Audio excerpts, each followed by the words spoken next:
Hello everyone, this is गौरव त्रिपाठी और live है और सॉरी हम क्लास आज में हैं। और इस क्लास में आज जो टॉपिक हम आपको डिस्कस कराएंगे, जो टॉपिक जो स्टडी करेंगे वो है स्लोप एनालिसिस।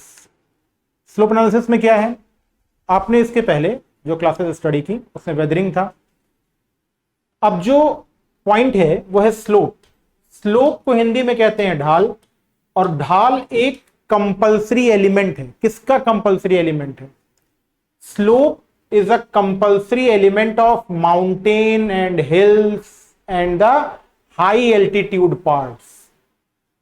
ढाल माउंटेन्स का यानी पर्वतों का, हिल्स का यानी पहाड़ियों का, प्लेट्यूज का यानी जो पठार है, इनका क्या है? इनका कंपल्सरी सेक्शन है। इसके अलावा स्लोप ट्रेंचेस यानी घाटियां, वैलीज में भी क्या है? वैली भी है, ठीक है, या हाई एल्टीट्यूड्स है।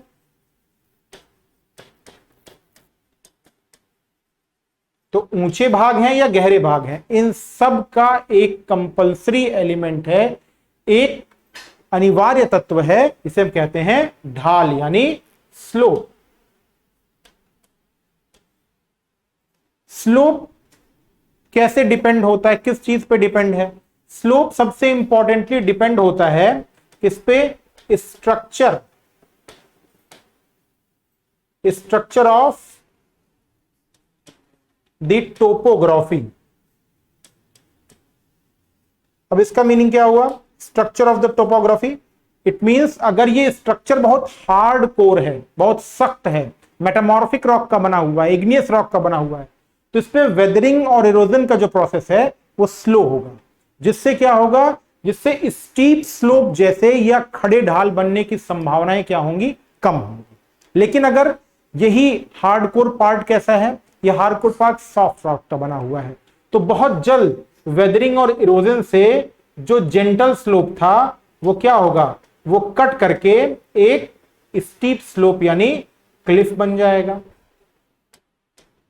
ठीक है, तो स्लोप क्या है? स्लोप किसी भी हिल या माउंटेन या प्लेटू रीजन में पृथ्वी की तरफ यानी सरफेस की तरफ एंगल ऑफ दैट टोपोग्राफी, उस स्थल खंड का क्या है? एंगल है। अब देखिए ये पार्ट है, अब यहां पर क्या हो सकता है? यहां पर एंगल इतना हो सकता है, अगर ये और खड़ा ढाल होता तो एंगल इतना होता, अगर ये 90 डिग्री पे होता तो एंगल क्या होगा? 90 डिग्री पे होगा। तो कितना एंगल है स्लोप का, ये डिपेंड करता है। और ये स्लोप बनेगा कैसे? ये स्ट्रक्चर ऑफ द टोपोग्राफी यानी स्ट्रक्चर कैसा उसका है। अगर स्ट्रक्चर बहुत मुलायम है तो जल्द ही ढाल क्या होगा? क्लिफ में तब्दील होगा, और फिर क्या होगा? फिर जेंटल स्लोप हो जाएगा, क्योंकि लगातार वो इरोजन हो रहा है। ठीक है, अब स्लोप की जो स्टडी हुई, स्लोप की स्टडी अलग अलग टाइमिंग में हुई। कैसे अलग अलग टाइमिंग में हुई? एक टाइमिंग होती है स्टार्टिंग फेज, यानी स्टडी ऑफ स्लोप अगर हम बात करेंगे,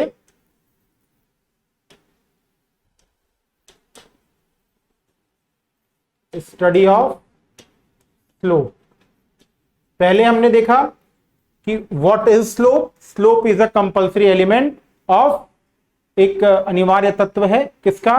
पहाड़ी का, पर्वत का, पठार का, चाहे वैलीज का, घाटी का, या किसी डीप पार्ट का। ठीक, अब ये स्लोप स्टीप भी हो सकता है। स्लोप कैसा हो सकता है? देखिए, जिसकी बात हमने कही कि ये स्लोप क्या हो सकता है? पहले जेंटल स्लोप हो सकता है।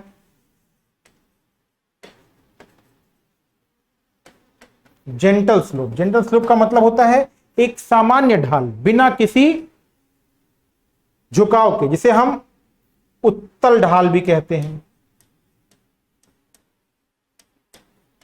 ठीक, कुछ इस तरीके का उत्तल ढाल। ठीक, फिर क्या हो सकता है? यही जो स्लोप है ना, वो कह सकता है फ्री स्लोप हो सकता है, या फ्री फेस हो सकता है, मुक्त पृष्ठ के रूप में हो सकता है, या मुक्त ढाल के रूप में।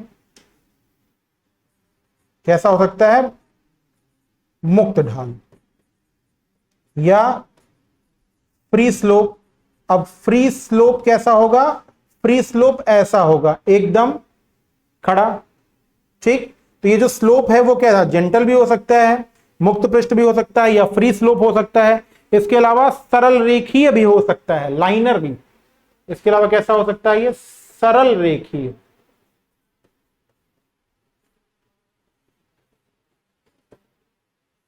ठीक, मतलब इस तरीके से हो सकता है। ठीक, फिर उसके बाद कैसा हो सकता है? ये लास्ट में ये क्या हो सकता है कि अवतल तत्व। कैसा हो सकता है? ये यहां पर क्या हुआ? उत्तल हुआ, और यहां पर क्या होगा? अवतल, यानी इस तरीके से हो सकता है। तो कॉन्वेक्स भी हो सकता है, कॉनकेव भी हो सकता है, फ्री फेस भी हो सकता है, यानी मुक्त पृष्ठ के रूप में हो सकता है, और कैसा हो सकता है? वो लाइनर भी हो सकता है, या जिसे हम रेक्टिलिनर कहते हैं, यानी सरल रेखीय हो सकता है।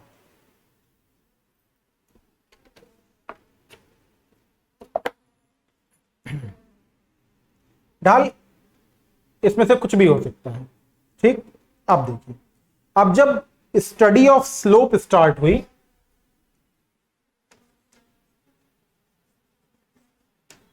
स्टडी ऑफ स्लोप, अब ये स्टडी ऑफ स्लोप जो है वो दो टाइमिंग में है, एक प्रारंभिक काल और एक आधुनिक काल। ठीक है, एक कैसा है? प्रारंभिक काल,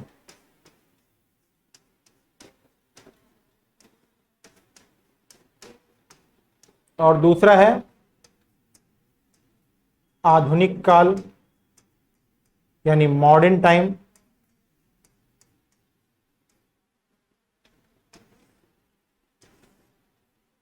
ठीक, प्रारंभिक काल में कौन कौन से लोग थे? प्रारंभिक काल में अध्ययन का मुख्य क्षेत्र क्या था? अवलोकन और पर्यवेक्षण। प्रारंभिक काल में क्या था? दो पॉइंट थे, अवलोकन यानी उसे देखना, और दूसरा क्या था? उसका पर्यवेक्षण करना। प्रारंभिक काल में जो स्टडी का कोर था वो क्या था? अवलोकन, और दूसरा क्या था? पर्यवेक्षण।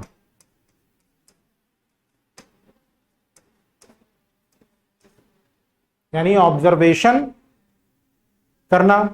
और जब आधुनिक, उसमें कौन कौन आया इस टाइम पीरियड में? कौन था इस टाइम पीरियड में? डेविस थे, और कौन थे? पिंग। तो स्लोप के यानी ढाल की जो स्टडी शुरू हुई, जो स्टार्टिंग पीरियड था जिसे हम प्रारंभिक काल कहते हैं, उस काल में क्या था? उस काल में अवलोकन और पर्यवेक्षण दो ही सर्वे हो रहा था, या तो ऑब्जर्वेशन हो रहा था।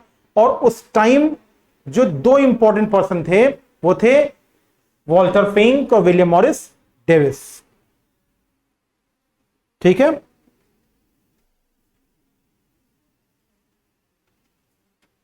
ठीक। अब आधुनिक काल में क्या हुआ? आधुनिक काल में सर्वे करते थे उसे। ठीक है, ऑब्जर्व किया, फिर सर्वे किया, उसके डेटा जुटाए। ठीक है, और वहां पर कर्व, वक्र वगैरह में, तो डेविस का आपको अपर्दन चक्र याद है ना, उन्होंने कर्व वगैरह बनाए थे, तो उसमें स्लोप का भी मेंशनिंग उनका है, तो वही चीजें हैं। दूसरा आधुनिक काल। अब जब आधुनिक काल आया तब स्टडी में क्या हुआ? यानी जो स्टडी थी वो कैसी हुई? वो परिणात्मक हुई, यानी क्वांटिटेटिव।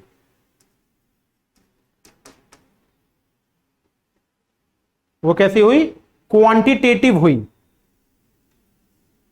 यानी परिणात्मक, क्वांटिटेटिव।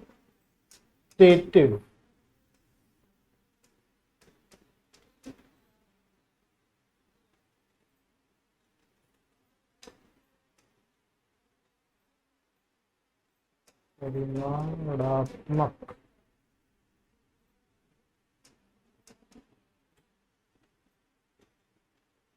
और आधुनिक मेथड में कौन कौन आया? आधुनिक काल में कौन कौन आया? इनमें कौन से नाम है? जैसे सेविजियर।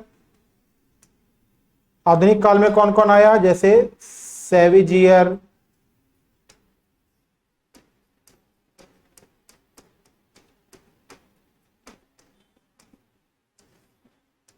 और नाम करके भी क्वेश्चन पूछे जा सकते हैं। दूसरा, लॉसन, हेनरी स्मिथ,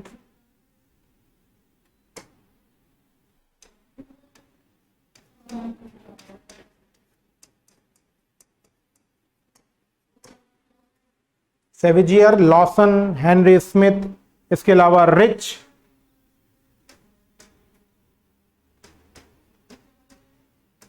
ऐसे कई नाम हैं। तो स्लोप की स्टडी को दो पार्ट में डिवाइड कर सकते हैं। एक एंशिएंट पीरियड जिसमें डेविस और पिंक है, ध्यान रखिएगा डेविस और पिंक मॉडर्न पीरियड से रिलेटेड नहीं है, या एंशिएंट पीरियड से रिलेटेड है, या प्रारंभिक, एंशिएंट बिना कह करके जिसे हम क्या कह सकते हैं, प्रारंभिक। दूसरा, अब आता है ढाल के तत्व। तो पहले पार्ट में हमने क्या देखा, जो पहले पार्ट में हमने ये स्लोप का टाइप देखा था कि वो कुछ भी हो सकता है, इसी को हम स्लोप के एलिमेंट या ढाल के तत्व के अनुसार स्टडी करेंगे कि हर तरह के ढाल की कैरेक्टरिस्टिक क्या है, विशेषताएं क्या है।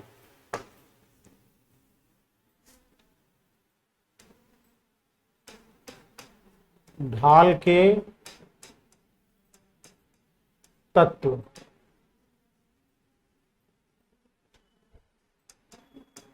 Elements of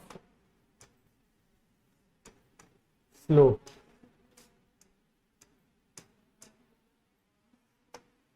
elements of slope में एक फिगर बना लेते हैं क्रम से।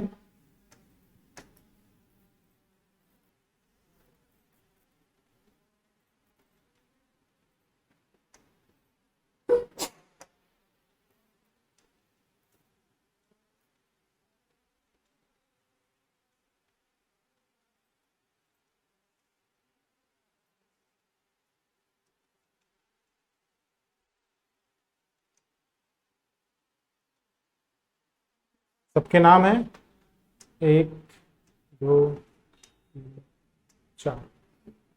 पहला है जिसे हम कहते हैं शिखरीय उत्तलता। याद रखिएगा ये क्वेश्चन पूछता है, ठीक है, इसे कहते हैं हम शिखरीय उत्तलता। ये क्रम भी है, शिखरीय उत्तलता, यानी किसी भी स्लोप में, पहाड़ी की स्लोप में सबसे ऊपर का पार्ट जो होगा वो क्या होगा, वो शिखरीय उत्तलता कहता है। ये क्रम भी पूछा गया है कई बार, ठीक है, शिखरीय उत्तलता। इसे इंग्लिश में कहते हैं वैक्सिंग स्लोप भी कहते हैं इसे, या कॉन्वेक्सिटी।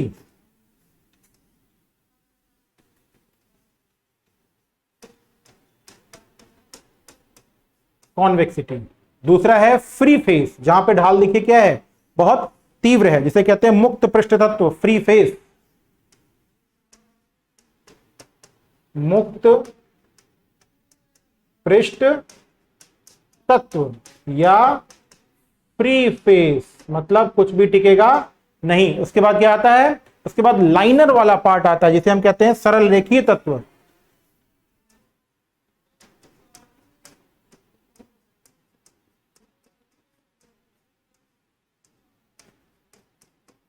तत्व और लास्ट में क्या आता है, पहले क्या आया, पहले कॉन्वेक्सिटी आई, फिर क्या आया, कॉनकेव, यानी जिसे हम कहते हैं अवतल, ठीक है, अवतल ढाल या अवतल तत्व।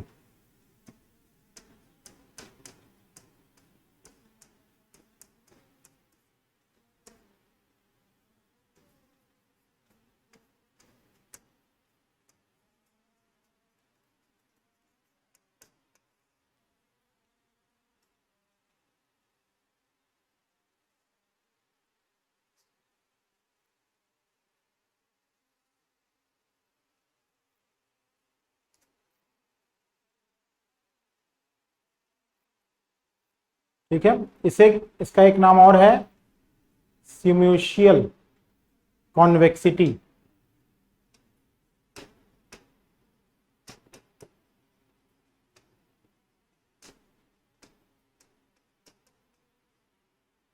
सिम्यूशियल कॉन्वेक्सिटी, हिंदी में इसे घुलन ढाल या अपर वॉश स्लोप भी कहते हैं। वैक्सिंग स्लोप भी कहते हैं, अपर वॉश स्लोप भी कहते हैं। इसका नाम वैक्सिंग स्लोप या इसे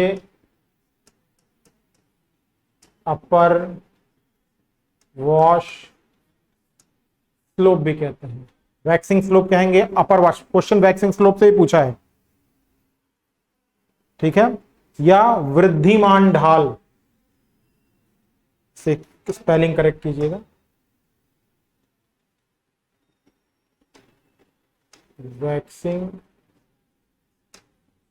स्लोप या वृद्धिमान ढाल। और ये वैक्सिंग स्लोप या वृद्धिमान ढाल कहा किसने था, ये भी क्वेश्चन कभी के पूछा जाता है, ठीक है। वॉल्टर पेंक ने कहा था। किसने कहा था?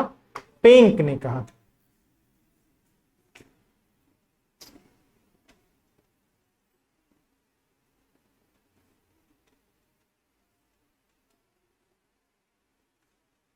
ठीक।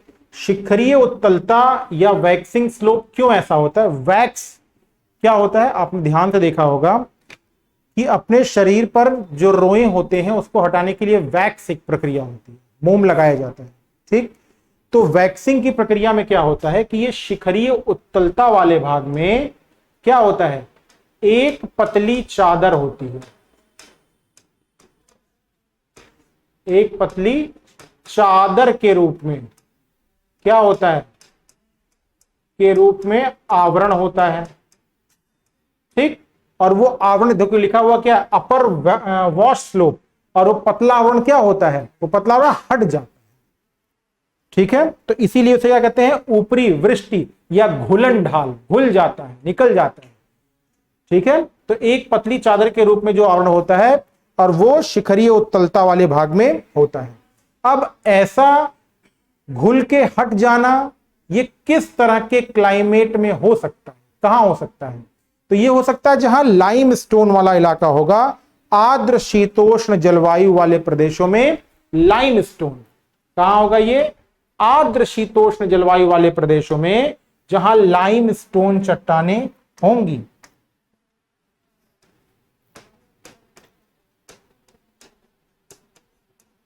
आर्द्र शीतोष्ण दोनों जगह है, वेट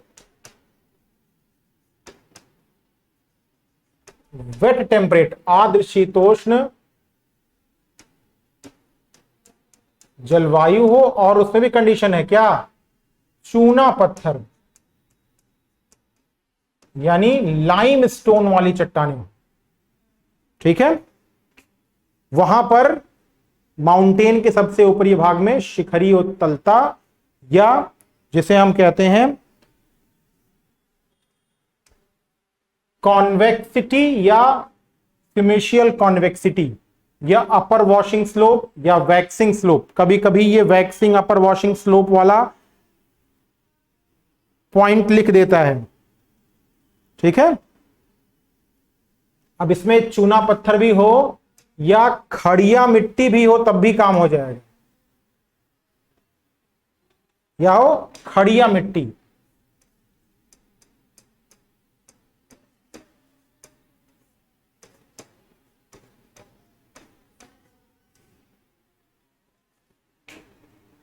खड़िया मिट्टी में भी हो जाएगा ये काम।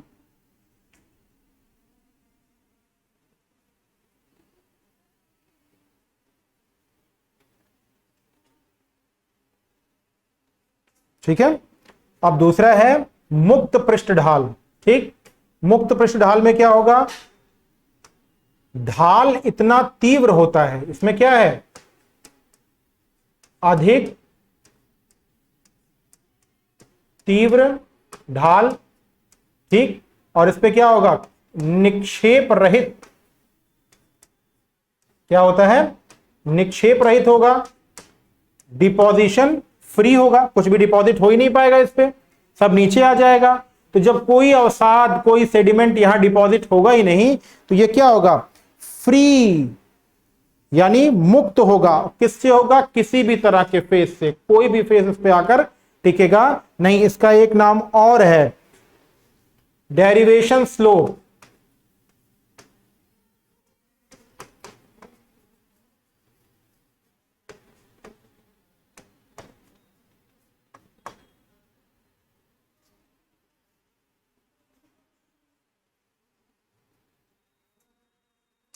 हिंदी में कहते हैं इसको निस्त्रावण ढाल।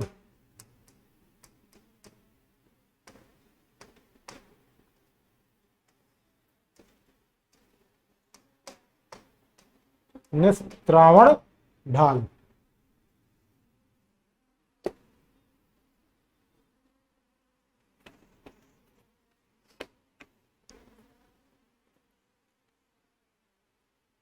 अब है यहां पे सरल लिखित तत्व में इसे कहते हैं रेक्टिलाइनर। क्या कहेंगे इसे? रेक्टिलाइनर स्लोप।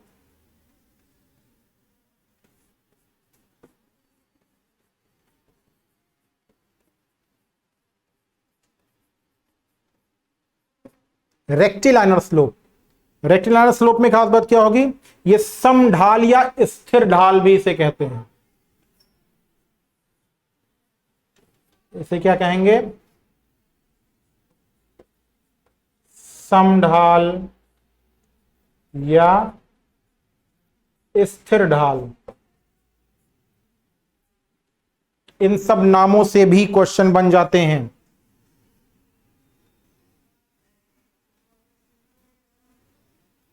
ठीक, इसे स्ट्रॉलर ने रिपोज ढाल भी कहा है।